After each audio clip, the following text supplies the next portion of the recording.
Hey everybody, what is going on? I hope you guys are all doing well, and welcome to another tutorial video. In this video, I'm going to be explaining to you guys how you can back up your Odoo database, so let's get right into it. Now, I don't have access to the certain functionalities that I might need to actually back up my database, and it's not that critical for me, so I'll be using this forum post to explain to you guys how it's done, and it's actually a very easy method to do, or all of these methods here are very easy to do, and they all include making a dump of the database through various means.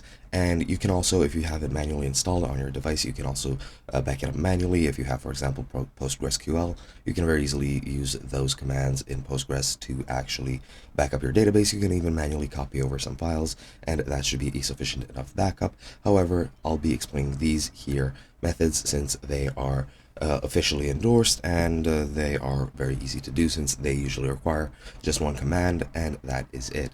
So in the case that you start your own localhost or your own server which you're using, you can go onto your web URL :8069 or localhost :8069, then go to Web Database Manager, and after you go to this link, you'll easily see the backup database button, which you can use to dump the database anywhere you want, and you'll have a backup ready.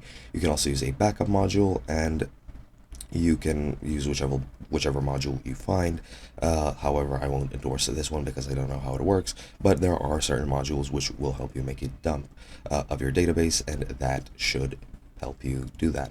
Now, another method is to dump the database using pg_dump, and then just enter the database name, and that will create a backup as well. And you can also use XML RPC by using the code right under here, and when you use this, that's gonna pretty much also back up your database and make a dump, which you can then use to restore your database at a later date. And that is pretty much it.